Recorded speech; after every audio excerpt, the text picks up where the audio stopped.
बहुत समय पहले एक सुंदर और समृद्ध राज्य था, सुरमेगढ़।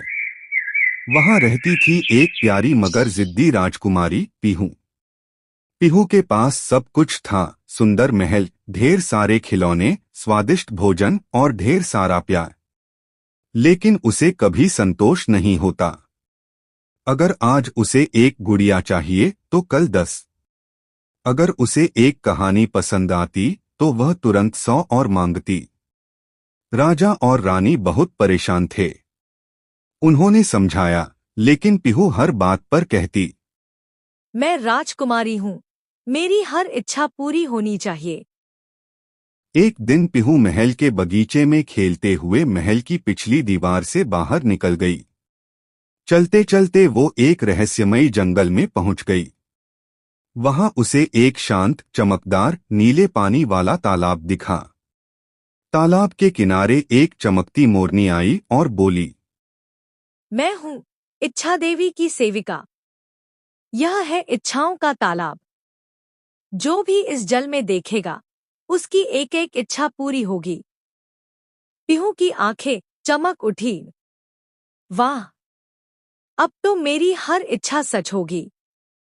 उसने पानी में झांका और कहा, मुझे पंख चाहिए। अगले ही पल उसके पीछे सुंदर पंख आ गए। मुझे उड़ने वाला घोड़ा चाहिए। और सामने उड़ता हुआ घोड़ा आ गया। मुझे चॉकलेट का महल चाहिए। पल भर में महल चॉकलेट से बन गया। अब पीहू हर रोज तालाब जाती और नई नई इच्छाएं मांगती। एक दिन उसने मांगा, मुझे ऐसी आवाज चाहिए जो सबको बांध दे। अब कोई भी उसकी बात सुनकर हिल नहीं पाता था। फिर मांगा, मुझे कभी थकान न हो। अब उसे नींद ही नहीं आती थी। फिर मांगा, सब मेरे जैसे बन जाए।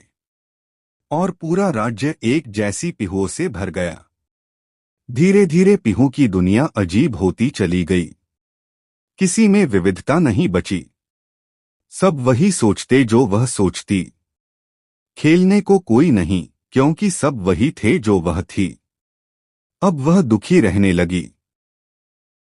एक शाम वह फिर तालाब के पास आई और बोली, तुमने मेरी दुनिया बिगाड़ दी।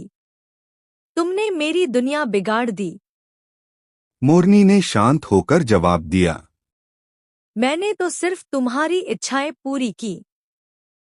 सवाल ये नहीं कि इच्छा पूरी होती है या नहीं, सवाल ये है कि वो जरूरी है या नहीं। पीहू की आंखें भर आईं। वह बोली, मुझे मेरी पहले वाली दुनिया चाहिए।